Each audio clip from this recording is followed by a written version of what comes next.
Mr. President, Zach Didier was a good student, an athlete, and musician. He was an Eagle Scout, starred in the school play, and he was hoping to attend Stanford University.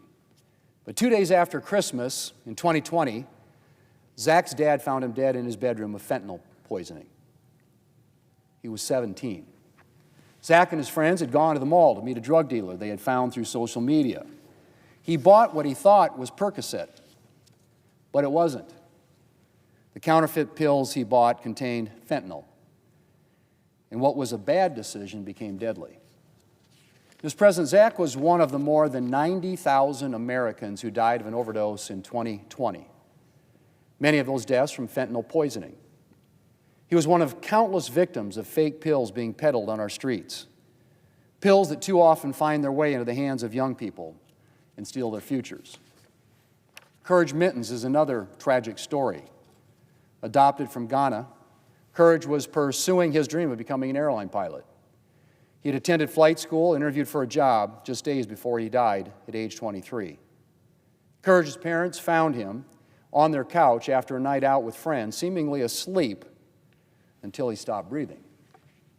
As they later found out, Courage had taken a pill with 2 times the lethal dose of fentanyl in it. Ashley Romero, a 32-year-old mother, took half of what she thought was a painkiller. But that half a pill contained a deadly dose of fentanyl. And the dealer who had supplied Ashley's boyfriend with the pill that took her life is believed to have sold pills that killed several other people. One of those individuals was Jonathan Ellington. Jonathan had become addicted to OxyContin when it was prescribed to him for a high school soccer injury. He got clean and stayed clean for about a decade until another injury and another prescription got him back on it. When his prescription ran out, he bought some pills from an acquaintance. It only took 1 pill with a lethal dose of fentanyl to take Jonathan's life. Mr. President, these are just a few of the stories that families have shared with the Judiciary Committee in support of the Halt Fentanyl Act. Unfortunately, there are many more like them. Lives lost, futures destroyed, families changed forever. 1 in 3 Americans know someone who has died of a drug overdose.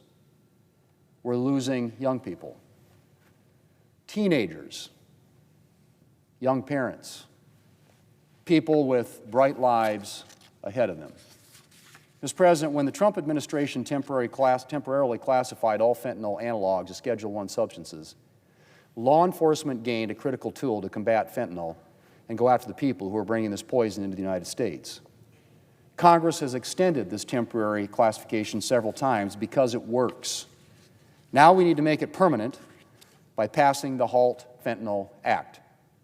I was very pleased at the strong bipartisan vote this bill received last Thursday, and I hope the vote on final passage will be equally robust. As I said, classifying all fentanyl analogs as Schedule I substances gives law enforcement a critical tool to go after the criminals bringing this poison into our country and selling it on our streets. And it joins other efforts to end the fentanyl crisis in our country. President Trump is taking significant steps to halt the supply of drugs flowing across our borders. Senator Blackburn has done great work bringing attention to the role of social media, which is often the link between teenagers and drug dealers. And the Senate will continue working to stop fentanyl from taking more American lives.